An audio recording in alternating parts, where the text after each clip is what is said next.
अनौब सही 2023 लाकलमदाई अरीब सही लिसिंग अनीगा कुनगनीथोय लोइसलकप नुमित ngasiगी नुमित असida मणिपुर की तोंगान तोंगानबा मफमसिंगदगी अदोमलबा अखोयगी अरीब सही लोइखिबा बाय बायगी थौरमसी पांगथोकनबगीदमक सेंमाई तुरेलगी अदोमलबा मफमसिंग असida मफम कयादगी लाकपा अखोय मियोयसिंग फैमिली की मियोय यावना मफमसिदा ngahak पोथाबा अदुगा करिगुम्बा मखोय मखोयना पुरकपा साना थंगनबगी आइटम सिंग सादुना ngahak रेस तौबा अदोमलबा मयामसी अखोयगी टीमना उब फंगी हाइरिबा मफम असिदा लाइबा मियोयसिंग असे अखोयना उनदुना अरिबा सही सत्किबा अनौब सही लामदाइसिदा मखोय मखोयगी ओइबा वाखलोंदा करी थंबिनिंगबा लोइनना मणिपुर की ओइबा हाउसकी फिबम असिदा मखोय मखोयना करी हाइबिनिंगबगी वाफमदो अखोय अमुक थमजगे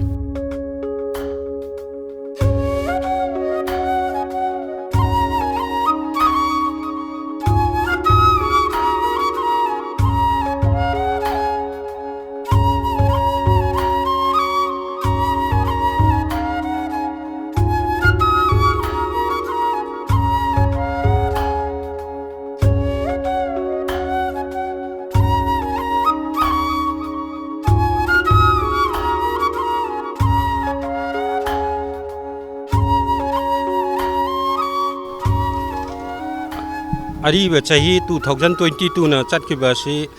अखोयगी अनौब सरकार लाकबा बीजेपी सरकार लाकबा सिदा यामना नुंगाइबा अमसुंग अखोय बन ब्लॉकेट पुरा लोइगिबगी मोंग अमदा लाए अदुगा अखोयना ngasi सेंमाई तुरेन सिदा लाक्चरिबसु अनौब चाहीगी अवाबा पुनमक काउथोगा अरीबा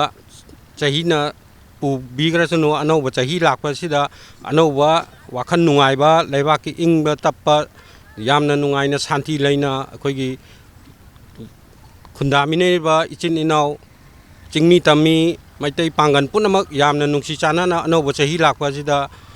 हराव तयामना नुंगाइना पुंसी लेमिनसी अमसुंग मागी कांगलुपकी ओइबा वाखन सागतनदबिदा पुमलप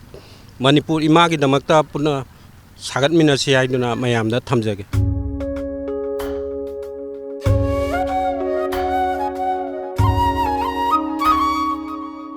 2022 अरीबा सहीना लोइग्रबदा अनौबा सही 2023 ना यारकपदा अफबा नुंगाइबा ओइमिनरसे happy new year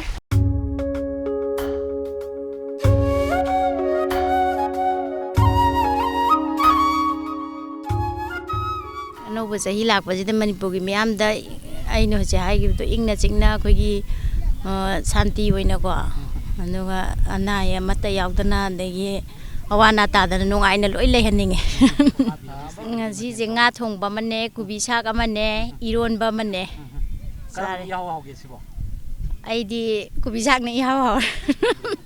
sagi pungninda awana tadaba mi pungkudima nungayai phana laiba tangdu laitaba punsi mo henba pame koidi kubi chadre nga oi chadna nga na hawre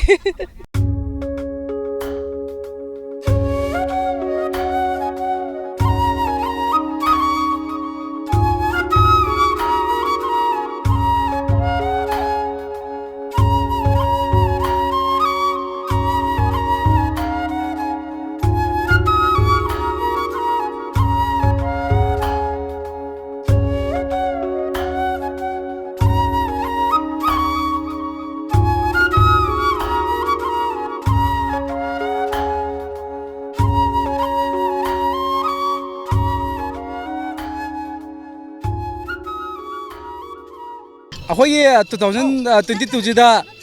नुंगाइगरे अदुगा 2023 की जे सिदा अखोई कोरोना नुंग लाक्तबे ओबिसनु अदुगा बाय बाय की new year की जे नुंगाइ जगे अदुगा अखोई करबा नुंग तोबा अखोई जे असमाइना कोरोना लाकादी असोइबे लेरगजु 2023 दा कोरोना लाक्त्रगदी अखोई दुकान करबा फमदा याम निंग तमना फम ओइजगे सही जुबसे अखोई संग्रेबा करबा तौ लेङादा अदे कोरोना सु लाक्तोरे अखोई म्याम से ngasi de amtang अखोई से नुंगाइना वाखन से फ्री amtang ओरुसेन सिदा म्याम तौ सामिनै सिन अनौब सही लापसदा टेक ता काइदन म्याम से लेना तिना से यौरक्तना अखोई मसेन से अखोई तौरिबा ताइबंग सिन्था से फजना पांग अखोई से टेक ता काइदन लेबदो ओइमिनस अनौब सही सिदा लापसिदा नुंगाइबा नुंगाइ फबा टेक ता काइदना लेबा ꯂꯩꯅꯥ ꯇꯤꯟꯅꯥ ꯂꯥꯛꯇꯕ ꯀꯣꯔꯣꯅꯥ ꯂꯥꯛꯇꯕ ꯑꯣꯏꯔꯁꯅꯨ ꯍꯥꯏ ꯑꯊꯣꯡꯕ ꯑꯃ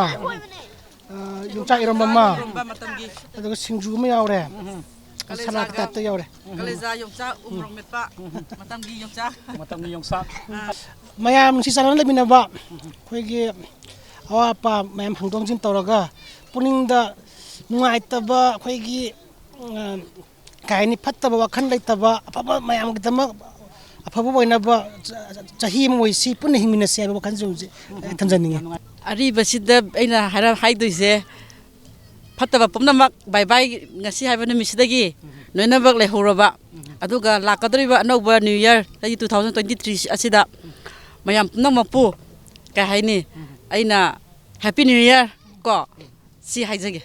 ꯑꯗꯨꯒ ꯅꯨꯡꯉꯥꯏꯅ ꯌꯥꯏꯐꯅ ꯅꯨꯡꯁꯤꯅꯅ ꯂꯩꯃꯤꯟꯅꯕ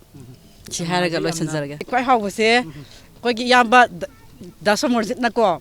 ꯁꯤ ꯀꯂꯦꯖꯥ ꯀꯩꯅꯣꯁꯦ ꯌꯦꯟꯁꯦ ꯃꯩꯇꯩ ꯌꯦꯟ ꯑꯉꯧꯕꯁꯦ ꯁꯤꯅ ꯈ꯭ꯋꯥꯏ ꯍꯥꯎꯈ꯭ꯔꯦ ꯑꯩꯗꯤ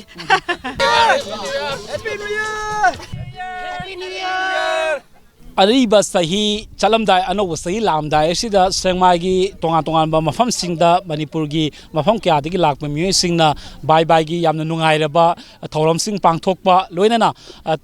ꯇꯣꯉꯥꯟ ꯇꯣꯉꯥꯟꯕ ꯍꯤꯟꯖꯥꯡ ꯃꯊꯦꯜ ꯃꯌꯥꯝ ꯑꯃꯈꯛ ꯂꯥꯡꯂꯀꯥꯟꯗ